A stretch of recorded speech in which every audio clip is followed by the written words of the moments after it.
théâtre des insultes, des menaces, parfois même des coups. Le monde enseignant doit faire face à un regain de comportements violents dans les établissements scolaires. C'est ce qui ressort du baromètre du climat scolaire. 19% de dossiers de plus qu'en 2020. Martin Bourdin. Ça fait plus de 20 ans que Louise enseigne en collège et si elle témoigne, c'est parce que depuis quelque temps, Chaque semaine, il se passe quelque chose.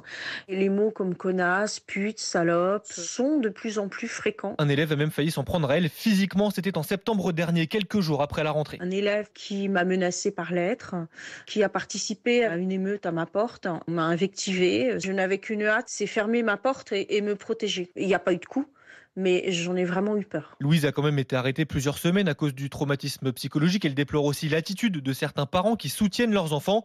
Elle a pu porter plainte, mais c'est très rarement le cas, regrette Jean-Louis Linder, le vice-président de l'Autonome de Solidarité Laïque, qui réalise ce baromètre. Quand le collègue s'exprime, dépose plainte, il se trouve face à une porte, face à un mur qui leur dit « Ah mais non, écoutez, ça n'est pas forcément ce qu'il faut.